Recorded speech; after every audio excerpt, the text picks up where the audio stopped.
Sejam todos muito bem-vindos ao painel único dedicado à língua portuguesa. Vamos falar um pouquinho da situação hoje do sistema financeiro, das novidades, da inovação nos sistemas financeiros no Brasil. E tenho grandes convidados aqui para chamar ao palco. Vou apenas fazer a introdução e deixar que eles façam a conversa, que vai ser muito interessante e muito enriquecedora. Vou chamar aqui para o palco a Priscila Yazbek, que é da Infomoney, editora da Infomoney. Ela vai ser a moderadora desse painel. E como convidados teremos aqui a Tata Setter, CMO da Convex Research, o Carlos Rischiotto, líder técnico para blockchain da IBM, e também o Bruno Diniz, Managing Partner da Spiralen. O palco é todo de vocês.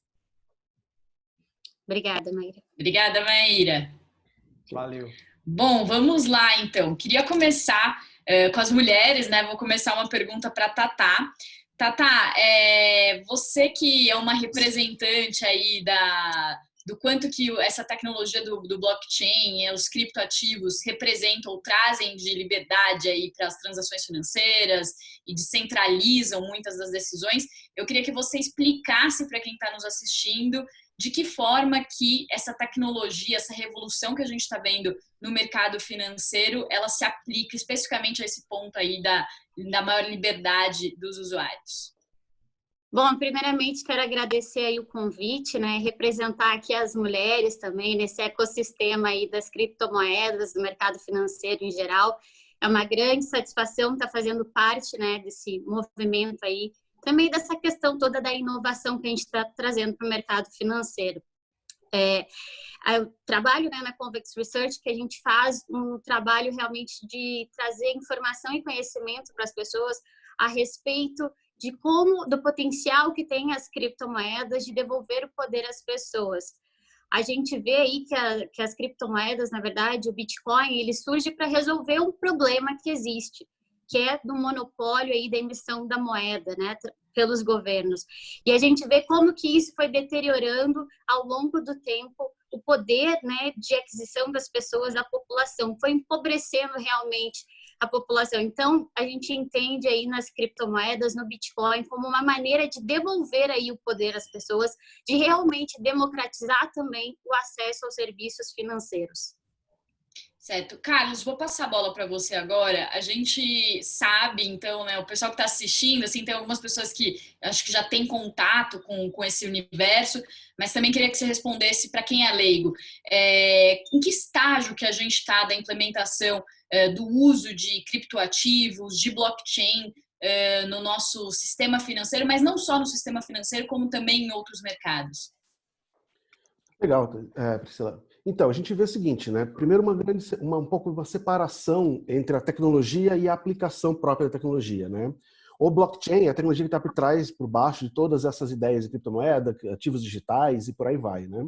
E depois a gente tem uma aplicação específica que é a da moeda, da criptomoeda, do Bitcoin ou das outras equivalentes. O blockchain está num grau de adoção nas empresas bastante acelerado.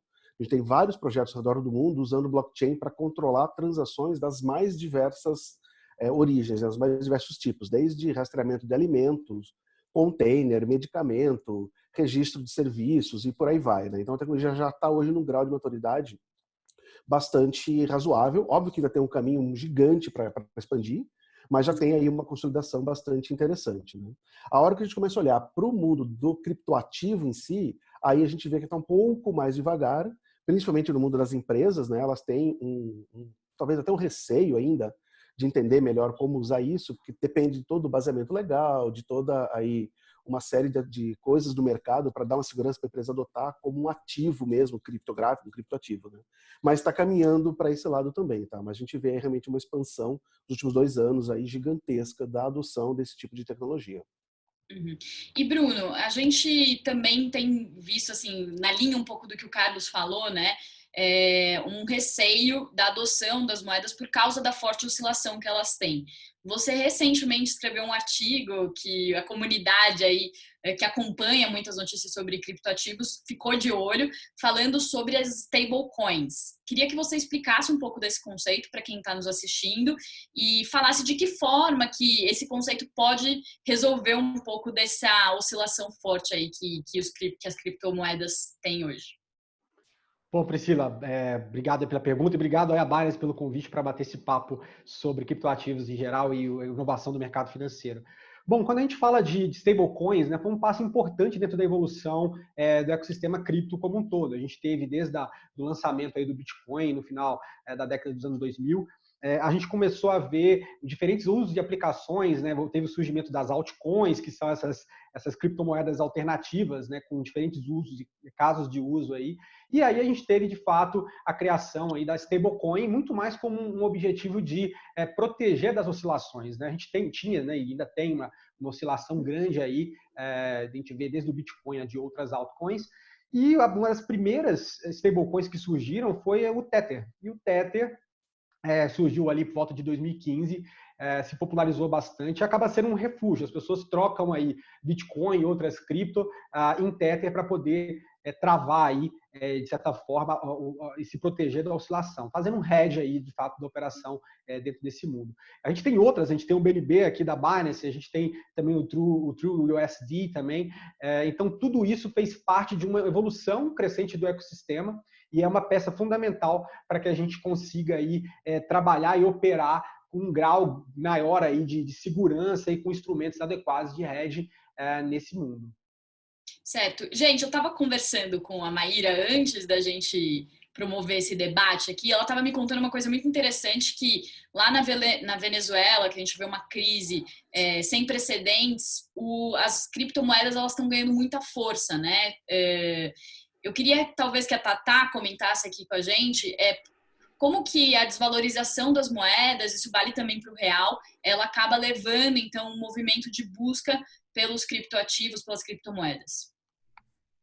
O que a gente vê acontecer aí, a gente tem visto com as políticas, né, dos governos nos últimos anos, é muito fácil ceder a querer imprimir mais dinheiro para solucionar problemas pontuais naquele momento, manter a popularidade de governos, e com isso se vai empobrecendo realmente a população e vai prejudicando as camadas mais pobres mais ainda, porque quanto mais próximo você está do dinheiro, os primeiros que recebem aquele dinheiro que o governo passa a imprimir são mais beneficiados.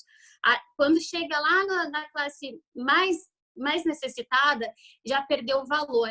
Então, a gente vê aí que desde a criação do Plano Real, por exemplo, a gente já teve uma perda de poder aquisitivo da moeda em 84%. O que a gente comprava no início do Plano Real com R$1, hoje em dia a gente precisa de R$6,21. Então, é uma depreciação que muitas vezes a gente não sente, não percebe tanto quanto o aumento de imposto, mas nos empobrece tanto quanto a cobrança e aumento aí dos impostos. E aí a gente vê que medidas, quando governos tentam intervir, proibir o uso do Bitcoin, das criptomoedas, que vem sendo uma alternativa aí para as pessoas se protegerem dessa depreciação, dessas políticas governamentais, as pessoas ainda, isso fortalece ainda mais o sistema. A gente, inclusive, fala que o Bitcoin, ele tem características de antifragilidade, porque quanto mais o governo tenta restringir, proibir, mais você empurra para as pessoas ficarem nesse ecossistema e não retornarem para as moedas estatais.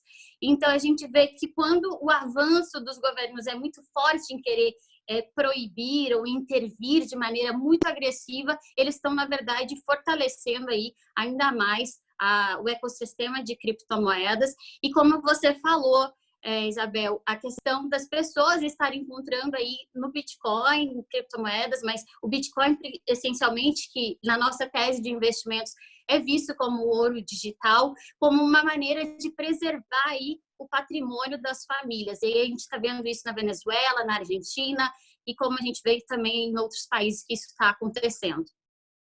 Queria que vocês dois comentassem também, Bruno e Carlos, como que isso se relaciona com o contexto que a gente está vivendo de pandemia e de que forma que os investidores estão vendo os criptoativos, as criptomoedas nesse momento aí com as economias vivendo crises nunca vividas antes. Quer começar, Carlos? Fica à vontade. Vamos lá. Então, como comentei, né, a gente vê assim, algumas coisas interessantes. Eu acho que essa questão da pandemia está dando uma celeridade nas empresas em adotar tecnologias mais desconhecidas, né? Então isso fez com que essas empresas fossem atrás, investigar, estudar e acabar adotando tecnologias que talvez sem esse momento demorasse um tempo maior para eu abrir algumas regras, para eu aceitar fazer algumas coisas de um jeito diferente do que eu fazia antes. Então acho que isso acabou acelerando um pouco a adoção de tecnologias mais novas, né? E aí o blockchain e as criptomoedas, os criptoativos acabam sendo bastante interessantes nesse aspecto, né? E a gente também vê a adoção e o uso dessa tecnologia para poder permitir algumas coisas que a gente não conseguia fazer antes, né? A gente tem exemplos aí de usando o blockchain para registros de serviços públicos, serviços de cartório, votação, coisas que dependiam muito do apelo físico. Com essa proibição da gente estar perto, a gente acaba buscando uma alternativa e aí o blockchain acabou mostrando como uma boa solução para alguns desses casos, né? Até o surgimento aí de outros ativos mobiliários, imobiliários baseados ou lastreados em tokens, né? Na criação de tokens para dar mais velocidade. Então a gente tem visto um movimento bastante interessante nos dois aspectos, tanto no uso da tecnologia para fomentar serviços e processos das empresas, como o uso da tokenização e dos ativos para acelerar uma série de processos, uma série de coisas, né? Bruno, você quer comentar? Bom, eu já digo que, além disso, né, o Carlos colocou muito bem aí de alguns movimentos que estão sendo acelerados em função da pandemia. A gente tem outro movimento muito importante que já estava na pauta também, principalmente de muitos bancos centrais aí mundo afora, que é o da Central Bank Digital Currencies, né, as CBDCs. Né? A gente tem esse assunto retomando, ainda mais por causa dessa mudança de comportamento em relação ao uso do dinheiro em espécie. Né? As pessoas hoje têm mais medo, então isso também acaba sendo uma grande abertura de portas aí para que governos comecem a trabalhar com isso mais forte. Né? A gente tem a China, que está acelerada nesse assunto, já está fazendo testes da sua moeda digital aí, e também a gente tem outros países que estão colocando isso na pauta, como os Estados Unidos, e esse é o tipo de discussão, Priscila, que ela ganha força com a pandemia, mas ela já estava acontecendo um pouco antes, quando a gente teve principalmente uma conversa a respeito da Libra, né, que é a stablecoin do Facebook. Na verdade, o Facebook, junto com outras empresas, aí estavam planejando a Libra, e diversos bancos centrais chegaram e resolveram dar uma brecada nesse processo e retomaram, e começaram a pensar nessa alternativa. E vale lembrar, né, a diferença, né? Uma stablecoin ela tem um cunho privado, e quando a gente fala de uma CBDC, ela não tem, ela é de certa forma ela é realmente estatal. Então a gente tem aí dois contrastes, mas de toda forma temos a pandemia impulsionando esse movimento nessa linha, né? Quer dizer, né, o que a gente vê de pandemia acelerando inovação, digitalização de empresas, a gente também está vendo nesse setor, né? Eu queria que a Tatá explicasse um pouco mais essa questão aí de como que os governos, os bancos centrais estão lidando com essa questão, porque existe uma grande apreensão, acho que a velha apreensão aí dos bancos centrais é o aumento de circulação de moedas e como que eles fariam um controle de inflação diante disso, né? Queria que você comentasse um pouco essa questão. Então, a gente percebe, né, que a pandemia ela foi um gatilho, né, para expor aí já fragilidades que já estavam presentes nas economias, no mercado financeiro. Então, de maus investimentos, realmente da depreciação aí do poder de compra das pessoas. Então, ela expôs e acelerou, como disse também o Bruno e o Carlos, esse processo aí de imigração das pessoas. E os bancos centrais tendo que atuando mais forte, como eles estão atuando nesse momento, injetando mais recursos aí na economia, imprimindo mais dinheiro, inevitavelmente tem uma série de teses aí que circulam sobre, não, mas nesse momento não vai ter inflação, só que historicamente, e todos os índices apresentam que não vai ser diferente dessa vez. Isso vai gerar um processo aí inflacionário, isso vai gerar a depreciação do poder de compra da população em geral, vai empobrecer ainda mais aí o brasileiro, mas diferente, por exemplo, dos Estados Unidos, que tem uma moeda forte, o dólar, por exemplo, o Brasil é um país subdesenvolvido, com uma série aí de problemas, né, políticos também, que afetam a estabilidade do país. Então, a gente está falando de uma moeda de um país subdesenvolvido, que é facilmente, né, aí depreciada em relação às moedas mais fortes. Então, nós não somos os Estados Unidos, nós não somos os países europeus. Então, isso realmente perigoso aí. Eu acredito que às vezes a gente não tem noção das consequências. Tem até um livro do Frederic Bastiat que fala o que se vê e o que não se vê. A gente defende muitas vezes ideias com a maior das boas intenções, mas sem entender as consequências disso. Então, tem consequências essa injeção de dinheiro massiva que está acontecendo por parte dos bancos centrais. E uma coisa também interessante que o Bruno pontuou, da questão dessa transformação, ela já estava acontecendo antes, até mesmo o movimento das fintechs. A gente viu que inicialmente tiveram enormes barreiras aí as fintechs, e elas foram pouco a pouco avançando, e a legislação foi se adaptando. Não estava pronta a legislação para eles. A tecnologia, ela avança, depois vai se ajustando essa questão aí das regulações e tudo mais. Mas a gente percebe o quão importante é esse movimento de inovar, de competição aí para o mercado. O mercado financeiro brasileiro, ele é muito fechado ainda, então a gente vê que maior competição em todas as áreas é o melhor aí para a população, né?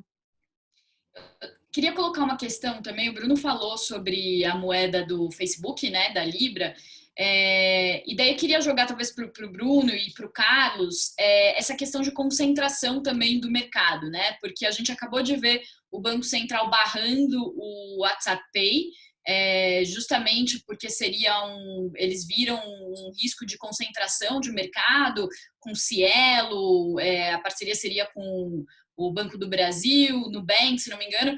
Então, assim, o Banco Central barrou essa chegada aí do WhatsApp Pay aqui no Brasil, seria o primeiro país a receber essa tecnologia, depois de uma tentativa frustrada lá na Índia. Queria que vocês comentassem isso, assim, de que forma que também a gente pode ter essas big techs, né, essas grandes empresas, também, de certa forma, contribuindo para um movimento oposto a esse que a Tata estava falando, né, de descentralizar, né? E será que a gente tem esse risco de concentração com a entrada desses grandes players? Não sei se quer começar Bruno ou Carlos. Vamos lá, eu começo, Priscila.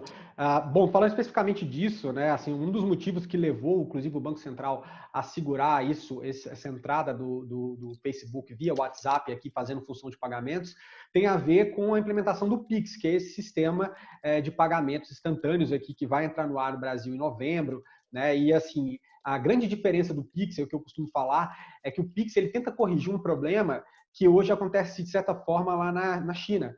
Porque a China, a gente tem uma adoção grande de pagamentos móveis, mas a gente só tem 2 players principais, é praticamente um duopólio. A gente tem a Tencent, que é dona da WeChat, e a gente tem o Alipay, que é da Ant Financial, que é ligada aí ao grupo Alibaba.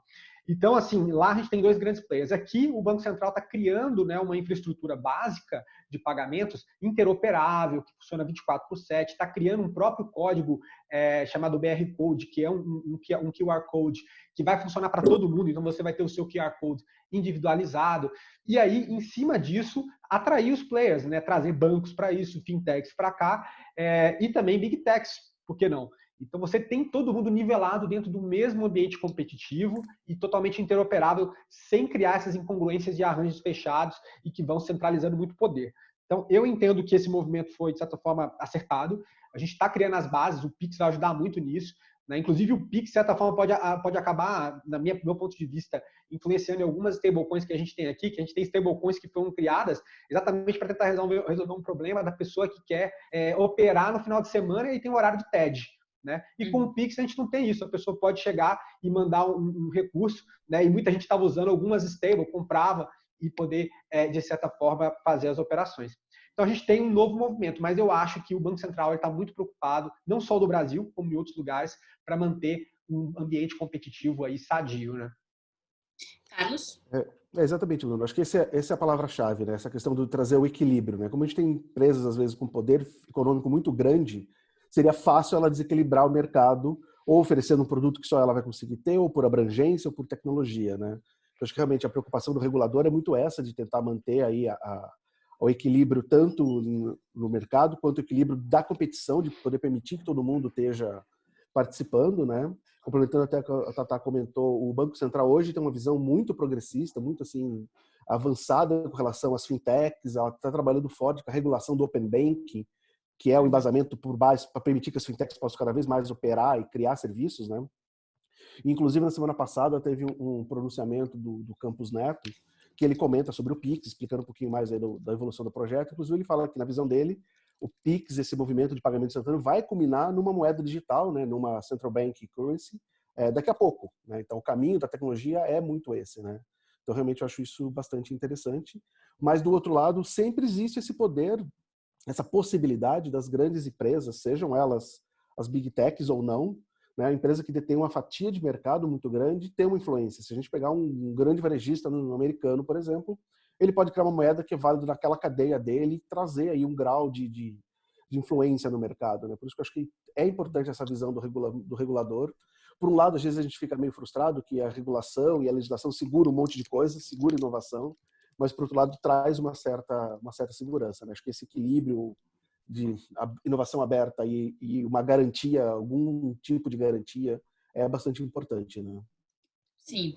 E inclusive tem uma discussão interessante sobre isso, que é a questão dos desbancarizados, né? Que são pessoas que não têm acesso ao sistema bancário hoje, que com o Pix, né? Essa é uma das intenções do Banco Central.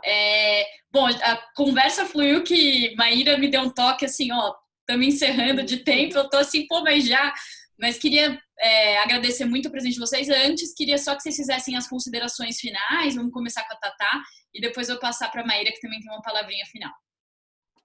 Bom, mais uma vez, obrigada aí pelo convite. Eu acredito que esse é um tema, um assunto que tem que estar cada vez mais presente aí na vida, não só do brasileiro, no mundo inteiro a gente vê isso presente e isso a gente precisa reforçar aí para o brasileiro. Sendo uma entusiasta das criptomoedas, eu sempre falo, estude a tecnologia. Não importa se inicialmente você tem um pouco de receio em relação aos criptoativos, então vá à tecnologia, que é o que está por trás também aí do Bitcoin. Eu acho que a gente caminha aí para um movimento com a rede de código aberto, blockchain, para uma sociedade com maior transparência, de realmente devolver aí o poder das pessoas. O poder ainda é muito concentrado em alguns grupos e empresas. Então, acho que a tecnologia blockchain traz isso aí para a sociedade, de devolver a elas esse poder, né, de decisão também, em que, até como vocês falaram dessa questão da concentração, a possibilidade, quando você tem um código aberto, de uma empresa ir lá, pega esse código aberto, implementa mais coisas que elas consideram mais interessante e concorre aí com outras soluções. Então, acredito realmente que é um mercado não só promissor, como essencial que cada vez mais a gente se aprofunde e compreenda. Muito bem, Tatá. Obrigada. Bruno, suas considerações finais. Bom, antes de mais nada, agradecer de novo a Binance pelo convite, Maíra e a organização. Priscila, parabéns aí pela condução desse bate-papo. Parabéns também aos nossos colegas aí, a Tatá e o Carlos. Bom, o que eu deixo de fato, minhas redes, né? Quem quiser aí seguir, acompanhar o que eu tenho escrito, ou falado a respeito desse assunto, eu falo bastante sobre inovação no mercado financeiro, é o @BrunoEVDiniz daí na maioria das redes, no LinkedIn Bruno Diniz, e também tem o meu livro que eu lancei agora no começo do ano, chamado O Fenômeno Fintech, onde eu discuto um pouco mais a respeito de inovação financeira e também entrando um pouco na seara do mercado aí de cripto. Obrigado, um grande abraço. Bacana, Bruno. Obrigada, anotadas as referências aqui. Carlos.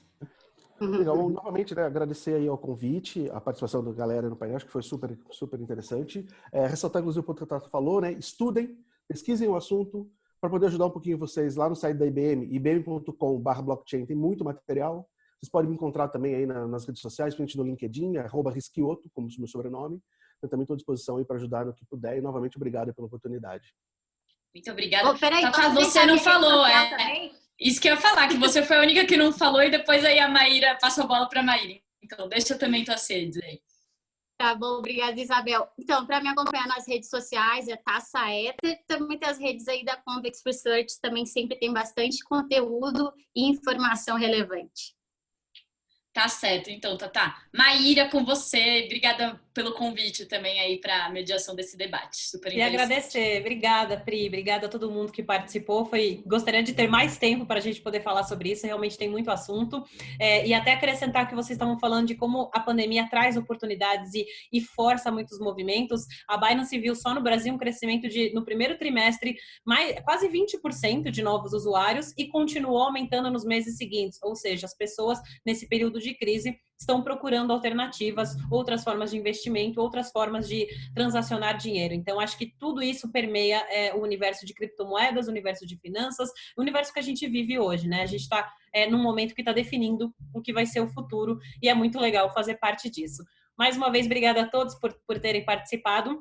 E quem acompanhou esse painel pode continuar acompanhando, que a programação ainda se estende mais um pouquinho. Obrigada, até a próxima. Até.